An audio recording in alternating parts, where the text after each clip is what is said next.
Ani ang Festival Queen sa Kabkaban Festival.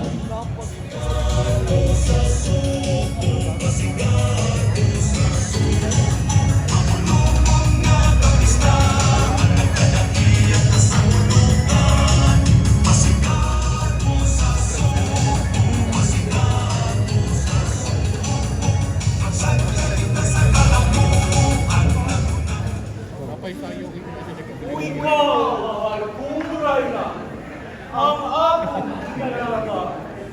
Langit ugiyo ka sa akong balak, ikaw ang akong bulag.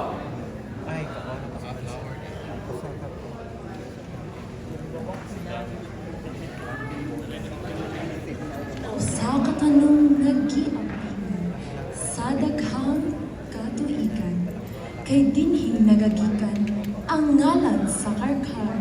Maayong adlaw, ako si Mary Yasmin Fabian, napulo unom ang panuigon, nagagikan sa tuyan, sa sining o kalingawan, diin ang musika o balak, nagatapog sa kalamnan, mga pangandoy na nagalangoy sa lawo. Ug dinhi mo pahibalo ang gugma ikapasigarbo sa tibuok kalibutan. This costume represents the Kabkad leaves with a combination of red and maroon colors. And as we can see here, we have angels ensembles, which represents our faith and devotion to our patron saint, Saint Catherine of Alexandria. Overall, I am inspired by a carnival queen where music and poetry meets pageantry.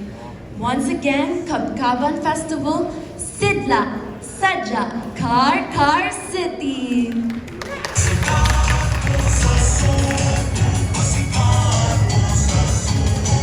Gikan sa lungsod sa Tabuanan,